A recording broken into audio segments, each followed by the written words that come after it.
plumbing. So later we will check the plans that we an example of plan that we will use for plumbing estimate, and then yun yung titingnan natin mamaya itong plan na to. So let me just go with my presentation first. Okay. So for the plumbing, we have three main items that we need to consider whenever we are doing plumbing estimates. Hit ba yung record? Okay. So, yep. Again, so for the plumbing, there are three items that we need, or three categories that we need to estimate whenever we are doing plumbing estimation. So number one, it is the plumbing fixtures, followed by the plumbing fittings, and then lastly, yung ating pipe lengths. So when we say plumbing fixtures, so these are the any items that is attached to any pipes that carry water through a building. Okay, so meaning ito yung mga nakakabit sa tubig sa pipes natin that that um that um carry or that produces water. So or that ang tawag dito, pumapasok sa kanya yung tubig. Okay? So an example of those are yung mga bidets na ginagamit natin sa toilets, channel drains, or yung mga floor drains, drinking fountain, showers, sink, and tap, or yung pinagkakabitan ng hose na gripo.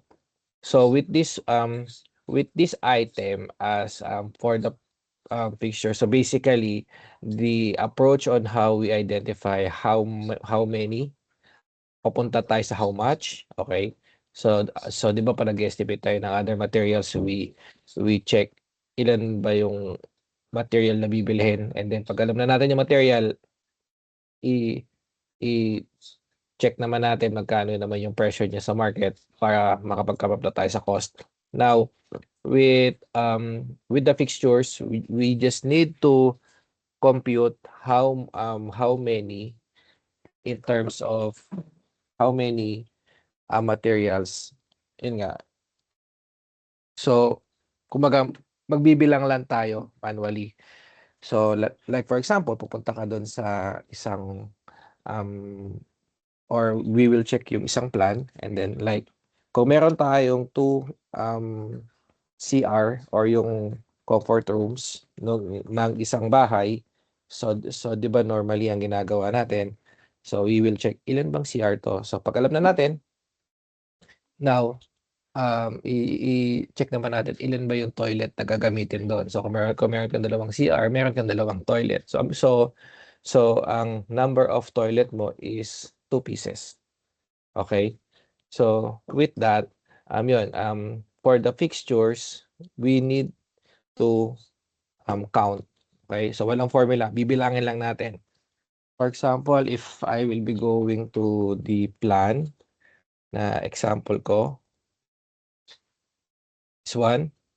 So like for example, if you check the water supply layout, so basically class for the plumbing, ang tinitingnan natin plan dito is yung P, yung may plumbing. Okay. So dito naka-indicate naman like the legends later on para mas mabasa natin na maayos yung plan. Like for example dito yung mga floor drain, etc. So pag chinek niyo natin to,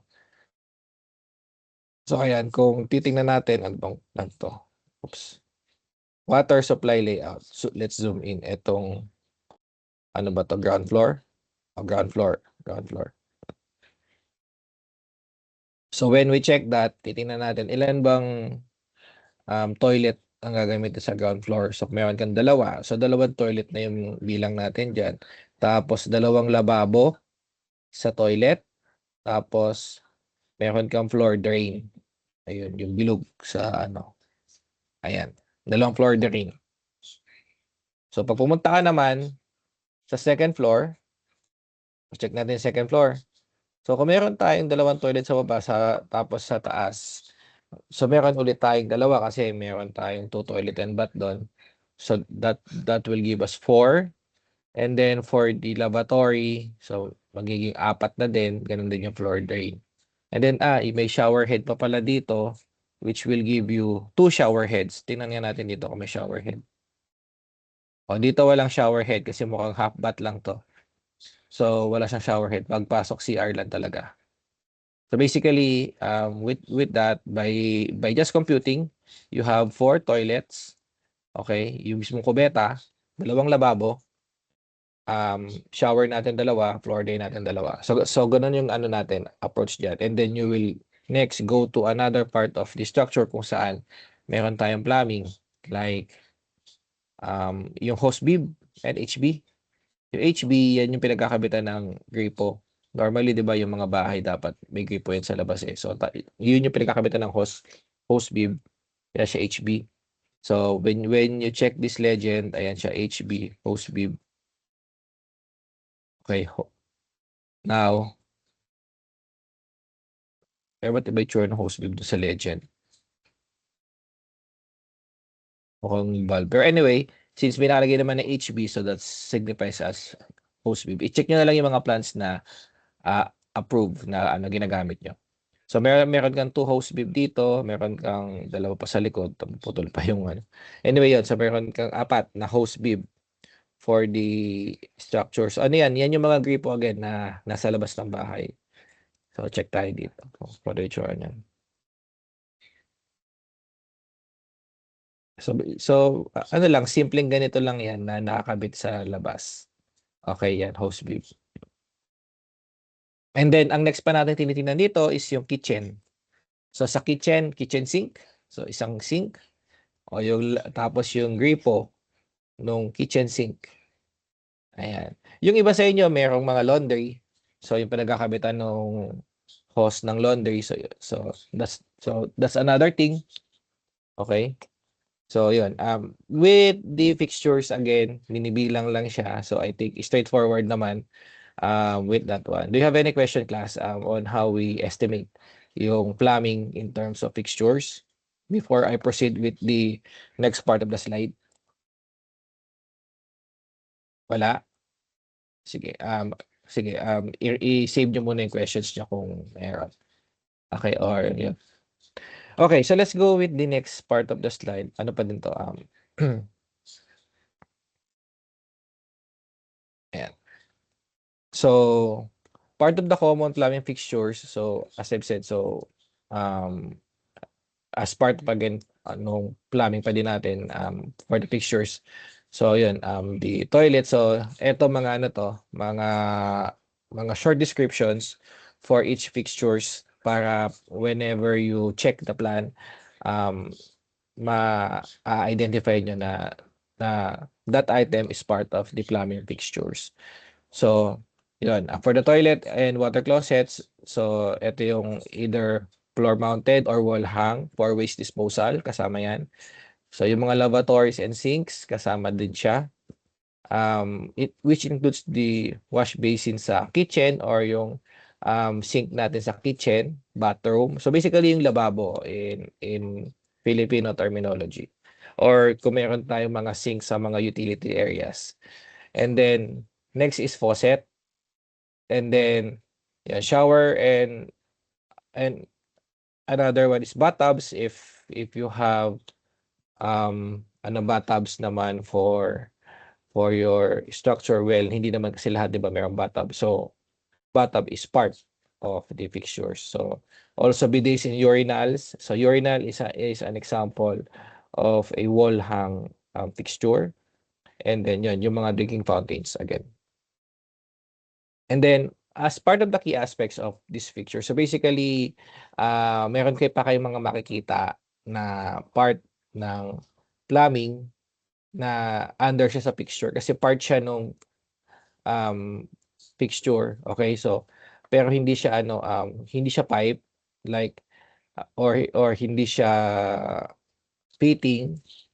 Okay, so under pa rin siya ng fixtures, which are yung mga traps natin. Okay, ito yung mga traps, P-traps, yung S-trap, yung mga nasa ilalim ng lababo, floor trap, yung nasa sahig. Okay, and so on. And then, for the material, so just check whatever material is being specified. But normally, ang material na ginagamit natin for the plumbing is PVC na. Okay, we don't use any other material na. Okay, well, I think this sizing naman is for the design. So just leave it. Okay. Then for the installation, it involves both water supply lines and drain waste and bed system. So lahat ng yan, check natin. So ano-ano ba yung pinagagamitan natin ng plumbing sa structure. So basically we have 3 at least. Okay, which is the water supply, wastewater. So yun yung mga nagko-convey ng mga dumi, water supply, yun yung supply ng tubig sa structure natin. And then lastly, yung sa stormwater, which is yung tubo na nakakonect sa downspout. So if you could remember last time, we discussed the roof estimate. So with the roof estimate,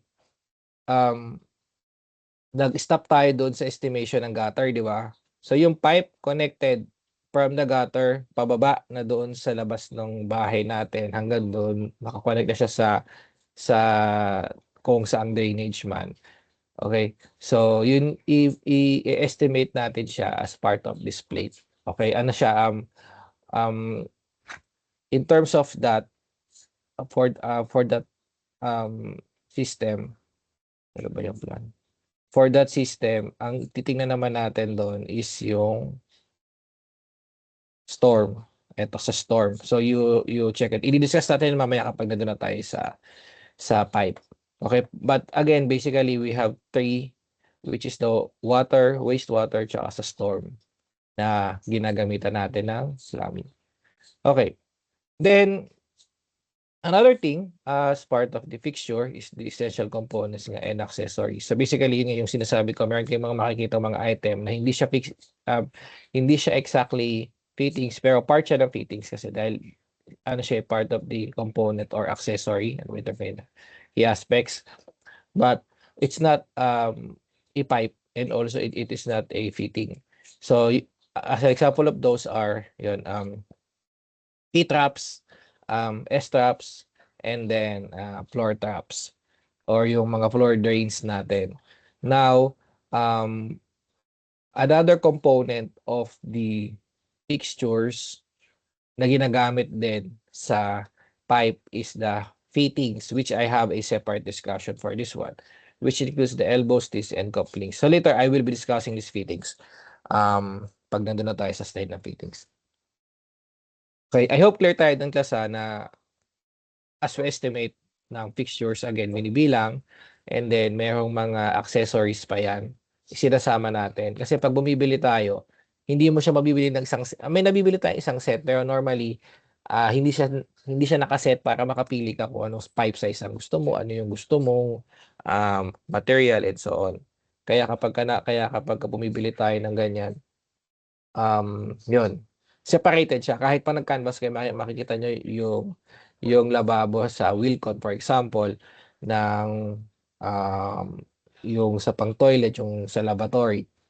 Ano siya, yung mismong lababo lang. Then, hiwalay mo pang bibili yung P-traps niya and so on. Okay?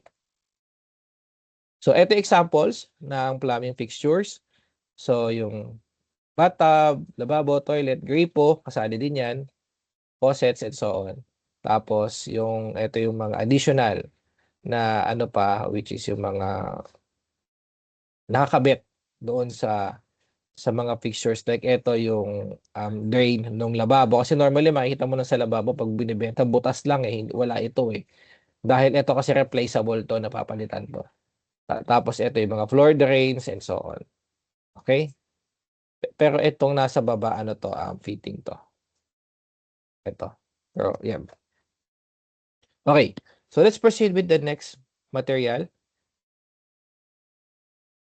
Meron ako nung sa gilid. Anyway. So, which is the plumbing fittings. So, for the plumbing fittings, these are components that connect pipes naman. Okay. So, The reason why we connect pipes para makapag-change tayo ng direction, makontrol natin yung flow ng water by if you want to increase the pressure, nililitan natin yung pipe. If you want to decrease pressure, nilalakihan natin yung pipe. Okay, from small to big. Pero normally, from big to small yan. Kasi we need to maintain certain pressure for the design of the water supply sa structure. And then, another thing is, since yung pipe natin is not continuous, di ba? For example, kung maglalatag ka ng pipe, let's say na around 20 meters. So you can't buy 20 meters pipe. So for you to lay down a 20-meter pipe, you need to connect two pipe lengths or two market size pipe length. Like kung ang size ng pipe, ano ba yung size ng pipe dito? Ang alam po, ang size ng pipe is roughly around 3 meters ba? I forgot. Let's check.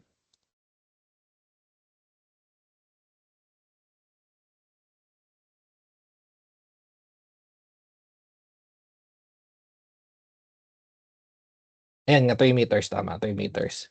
Ayan, 3 meters. So for that, so kailangan natin ipag-connect yung two pipes using a fitting. Okay, again, fitting yung ikinakabit para makapag-connect tayo ng mga pipes. And then, these fittings comes in various materials like copper, PVC, and brass, and are chosen based on the specific needs. So, iba-iba yan. Again, depende doon sa gagamitin natin. An example of those are elbows, tees, couplings, reducers, valves, adapters, caps, and plugs. So, ito example natin. So, ako ng paint, may drawing tayo. Okay, so for the water line or yung blue PVC pala natin. Okay, pagka sa water supply, ito yung mga ginagamit natin mga fitting. So we have the coupling normally to connect and also to deviate a bit um degree. Okay? So ayan siya. So kung meron tayong pipe, ayan.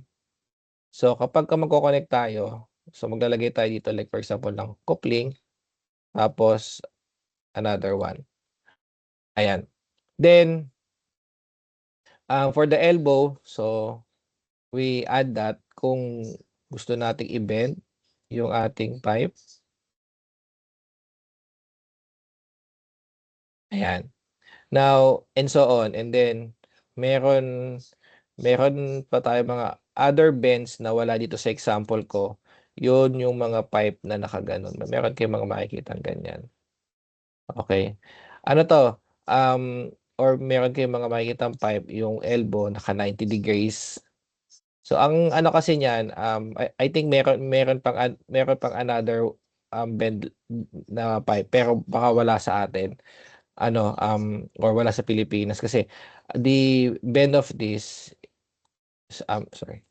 So gawa tayo ng 90, naka 90 degrees. Ayan. Ayan. So yung mga fittings na yan, nagsisimula yan sa 90. Okay, naka 90 yung elbow or yung bend. Tapos bubuka yan, bumubuka yan. So i-divide mo kung ano yung degree ng previous pipe. For example, ito 90, di ba to 90? Ay, hindi pala. Tama, 90. Ayan. Or on the other side, di ba dito? 90 din yan dito sa side na to. Dito. Di ba? Naka 90 din yan. If you project this, yan, naka 90 din yan. Now, eto naman, yung susunod na, ano niya, yung susunod na na bend katulad nito, eto. Ang angle dito is 45 degrees. Tapos, yung another bend naman, ganyan. So, ano siya, pabuka siya ng pabuka. So, ang chine-check nating degrees dyan is yung degrees dito sa labas. Okay? Yung ano, nung pipe. So, dito, ang ang next na degree niyan is 22.5. Okay? 22.5. So, ano to, ang tawag diyan, yan yung meron pagka naka-encounter kayo, pag sabi 1/4 bend, type ko na nga lang para maano. Sabing 1/4 bend, equal yan sa 90 degrees. I hope clear tayo kung ano yung degree, ang chine-check natin degree yung nasa labas. And then, pag sinabi natin 1/8 bend,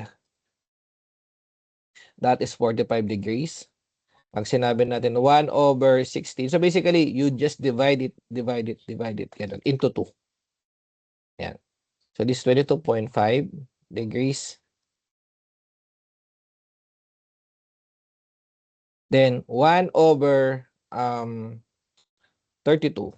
Yan. Bend, which is 11.25 degrees.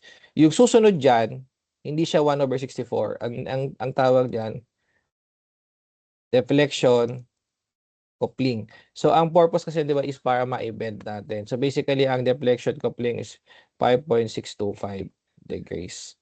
Okay? Pero, all of those have, except 90, hindi, except 90 ata yun, have a plus or minus 5 degrees. Pwede mong ma-bend pa yung pipe at around, kunwari, I think sa 90 pwede din. Pwede maging 95 or 85 degrees yung pagkakalatag ng pipe. Like for example, this one, yung pipe pag nakaganyan, imbis na kunwari ganyan, tapos eto medyo nakalihis lang na onte. Imbis na straight 90, pwede siyang nakalihis lang ng konti using this bend. Tsaka kasi 'di ba, kung mapapansin niyo sa pipe ng ano, na PVC na nabe-bend mo siya na onte, na de-deflect mo siya ng konti. Yun, pwede siya plus or minus 5 degrees. Ayan. I hope class clear tayo dito. Para kapag na-check niyo yung plano, pwede kayong ano dito, mag-check kung ano yung bend na gagamitin, or yun, i-check nyo na lang kung ano yung specify doon sa plan. Kung wala, pwede nyo gamitin yung sinunod ko sa yung sinulat ko dito sa sa paint. Okay? So yun. And then yun, the purpose of this, so for example, this one coupling, para lang mapag-connect yung pipe, yung coupling and deflection coupling are the same. Elbow, other term for for 1/4 bend, elbow, parehas lang sila. Meron tayong threaded. Pag threaded, yan yung pinaiikutan ng mga ano to, fixtures, accessories, like yung mga yung gripo sa lababo, di ba? Meron tayong mga so merong mga threaded yan. And then, ang ginagamit naman natin, reducer, if we want to make the pipe smaller or bigger, depende kung saan yung direction. And then, meron tayong mga cap or plug, depende kung saan nyo siya ilalagay to terminate the pipe distribution. And then, we also have T. Meron tayong T, meron tayong threaded na T. Ang difference naman ng threaded na T versus sa T is ito, yung may thread nga na pwedeng pagpihitan. So normally, ang inilalagay sa mga threaded na yan, mga fixtures, accessories. Tapos, T-reducer, meaning yung pipe dito along this direction, yung pipe along this direction is different from the pipe along this direction. So, mas liliit. So, reducer kasi we reduce the pipe size and so on. And then, yun. Then, ito naman, so yung orange, so these are another fittings, pero normally we use this for wastewater and stormwater. Class, take note, yung kulay natin sa plumbing na kino-consider natin is that for the water supply, So, kulay blue. Okay? For the wastewater, so that's black.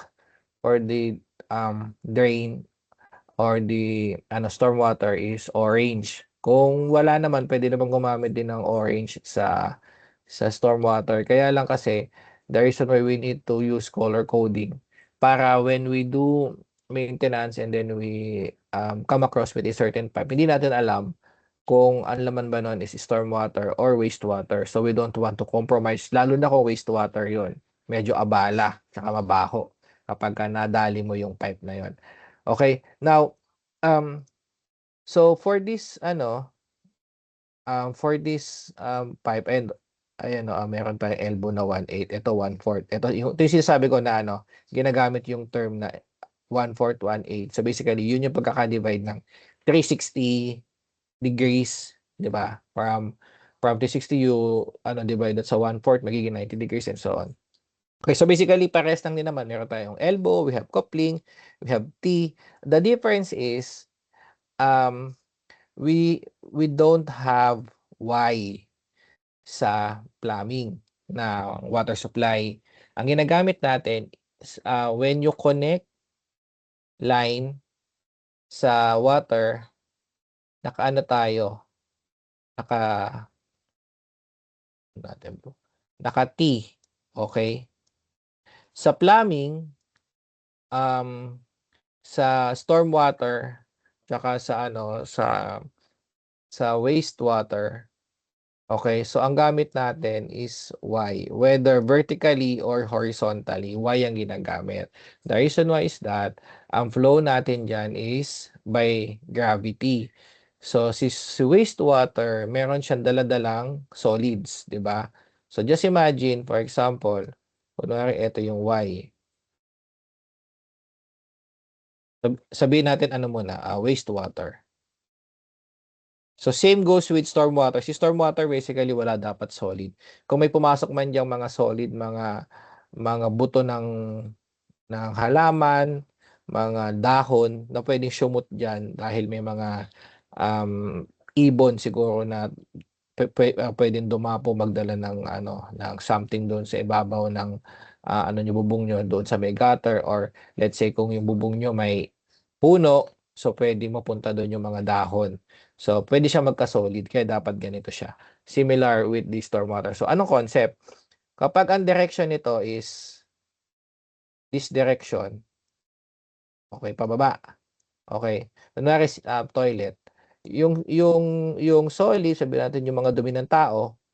So kapag dumaan diyan, so makakadaan sila ng maayos kasama ng tubig na ginamit pang flush. Okay? Kaya lang kapag naka-T tapos naka-elbow ka, kunwari naka-elbow, to yung nanggaling sa kubeta. Kunwari ito yung kubeta.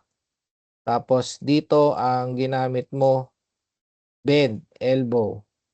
Nag-elbow ka diyan. Tapos pagdating dito sa pipe, ang ginamit natin is T. So dito pa lang babara na 'yon. Okay?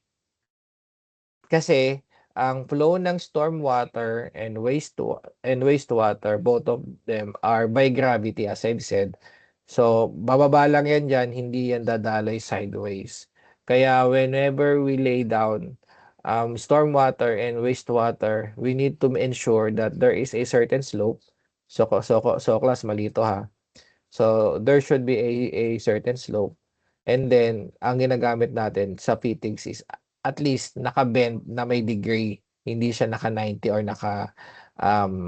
perpendicular. For example, again, kung ito yung toilet natin, so dito ang gagamitin natin diyan,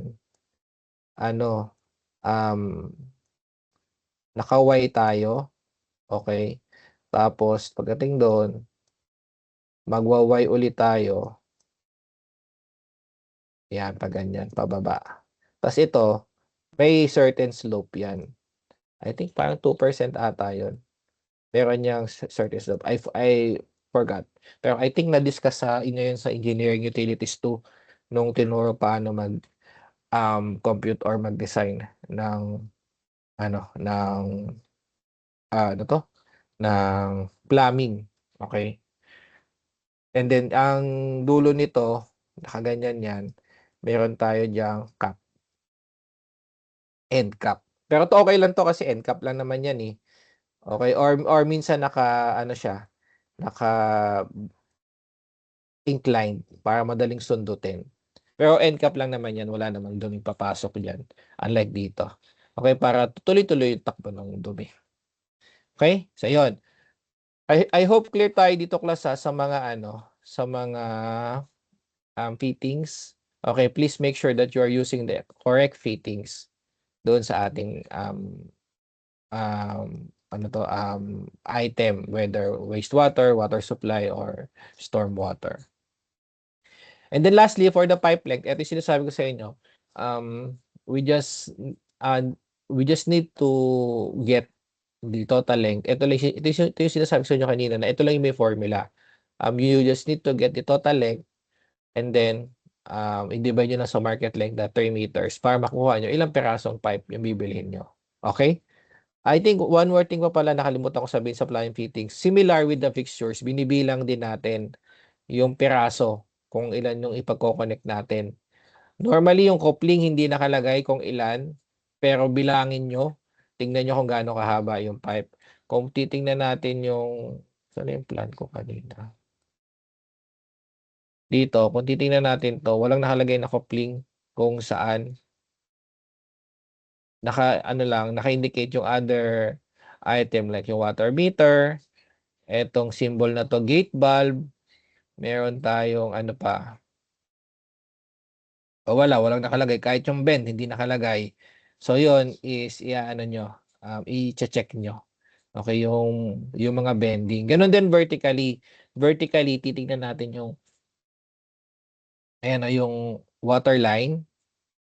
So, yung isometric. Importante class na may isometric pala yung plano nyo kasi pag wala, hindi nyo makikita paano makakakit pataas yung tubig.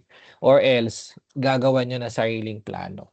Pwede naman kung wala, imagine nyo paano aakyat yung tubig sa second floor. Kasi ano to meron siyang sariling pagkaka-layout vertically or kung hanggang saan. Ayan. And then, ano pa ba? I think yun lang naman in terms of the fittings. Balik na ako dun sa pipe length. So, pipe length, as I've said yun, total length, sukatin natin based sa plan, and then i-divide sa market length. Okay? So, ang advice ko dito, since, last slide pala yun. Since, for example, dito,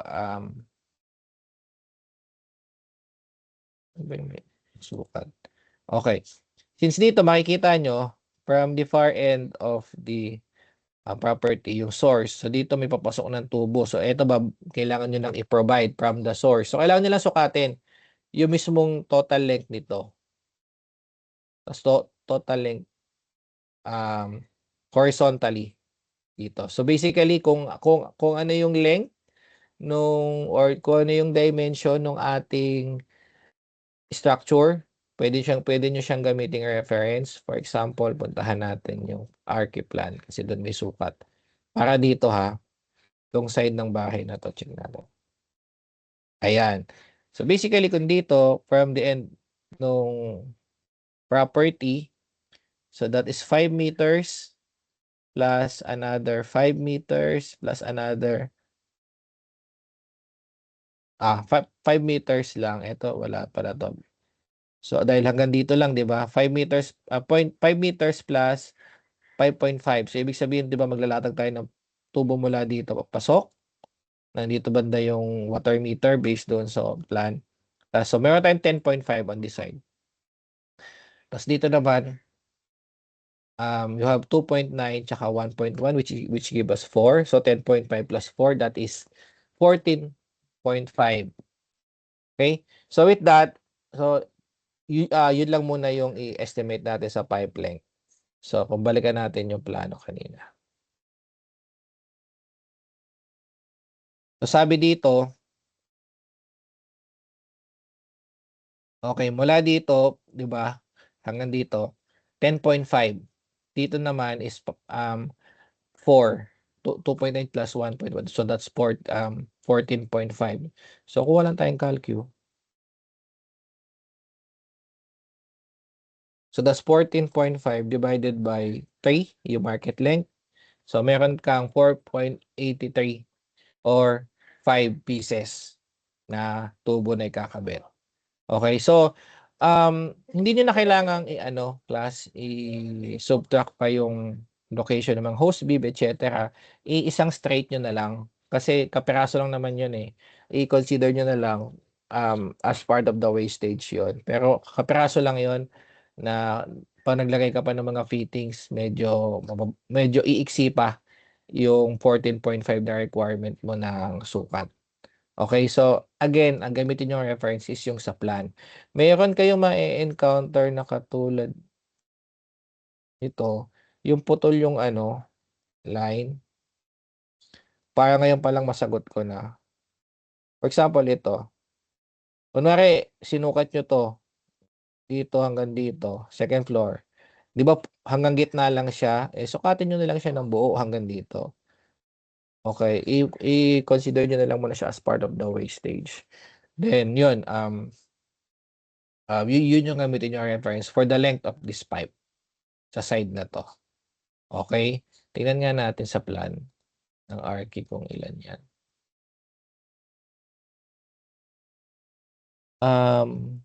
Sabi that is 1.9. Diba? Pwede natin gamitin yung reference 1.9. Ayan, 1.9. So, 1.9 na lang tong length na to. Yun na yung i-consider yung length. Pakita ko, zoom in ko na onte. 1.9. Actually, hindi nga siya pantay pero konti lang naman yung pagkakaano. Ayan. So, 1.9. Mahaba na kesa gamitin mo kalahati ng 4, which is 2, somewhere here. Hanggang dito lang naman yung pipe mo So, pwede na yung 1.9. So, ito siya. Ito, ayan. Okay?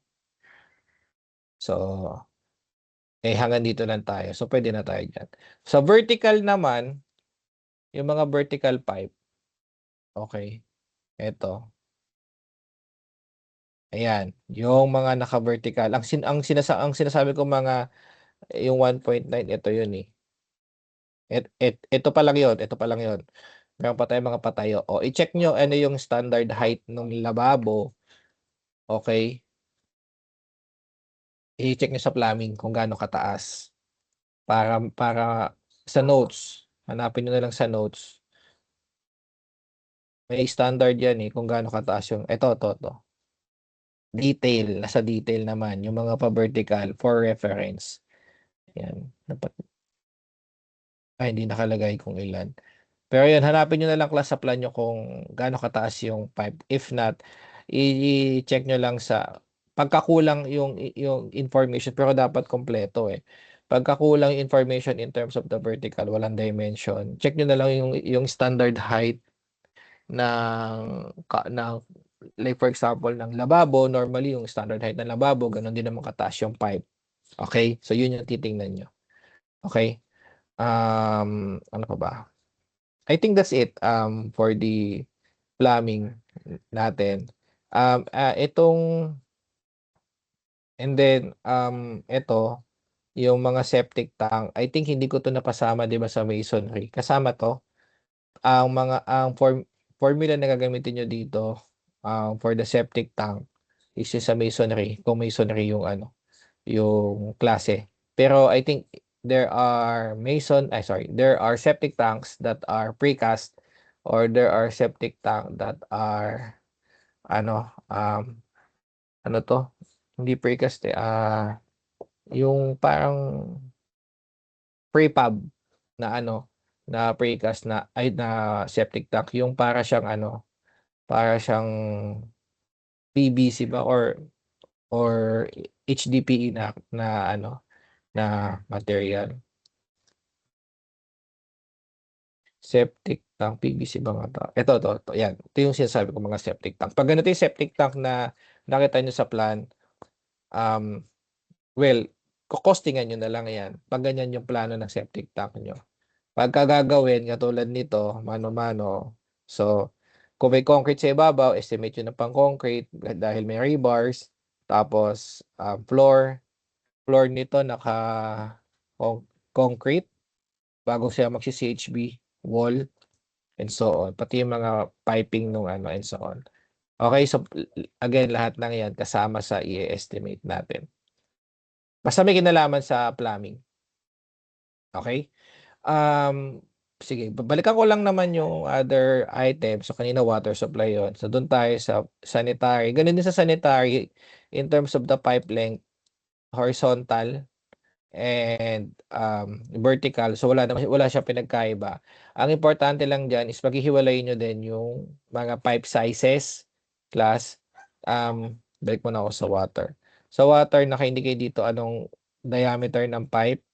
So, kung uniform naman yung diameter ng pipe all throughout, okay lang. So, wala tayong problem sa water supply. This example ko. Dito sa isa, although hindi nakalagay dito, baka nasa notes, hindi ko na pupuntahan yung notes. I-check nyo na lang kung ano yung pipe size ng sanitary or yung wastewater. Pero ang difference niya, si water supply kasi, ang source niya is mayroong water meter. Papasok siya ng bahay. Si sanitary or wastewater, palabas siya ng bahay.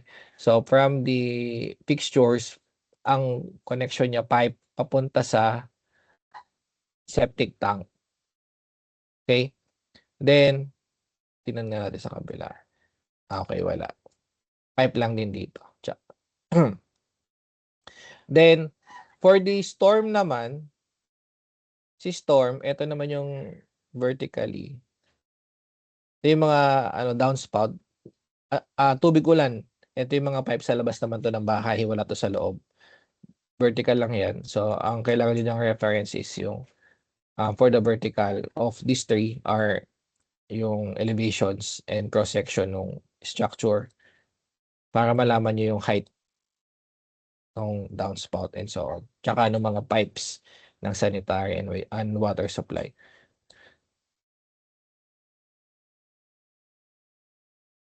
Si stormwater or yung drainage natin, from the gutter pipe, ang connection niya is catch basin or maliit na parang junction box. Okay, ayan. Tubig ulan lang yan, palabas ng drainage nung straight. Okay. So, dapat may pagkakonikan yan. Ganun din itong wastewater.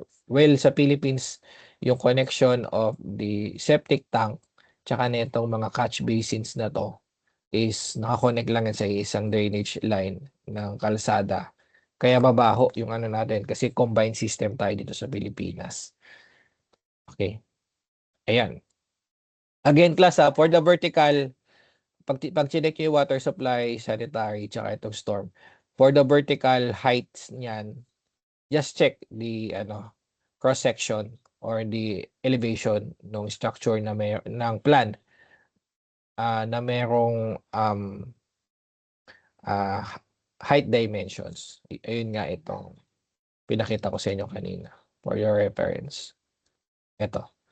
Check nyo lang yung height dito, malalaman nyo na gaano kataas yung gutter, gaano kataas yung pipe dito ng water tsaka wastewater. Okay? Ay, meron pa ba ako na miss out? Pakita ko lang siguro yung itsura ng catch basin dito. Maliit na, lang siya, maliit na box lang to. Pwede siyang gawa sa concrete, pwede siyang gawa sa CHB. Ito mukhang gawa sa concrete, so you estimated gawa sa concrete. Okay? Then, ayun. Ano lang naman to kasi sa stormwater kasi para kung may pumasok man dyan mga solid for maintenance purposes, meron kayong bubuksan. Kaysa gumamit kayo ng mga fittings, pagka may aberya or barado yung tubo, kailangan yung tanggalin yung laman o yung lupa or kailangan yung bakbakin kung saan siya nakakabit para i-maintain. Well, kapag may ganito, pwede nating masundot yung pipe. Okay. Any question, class? I think that's it.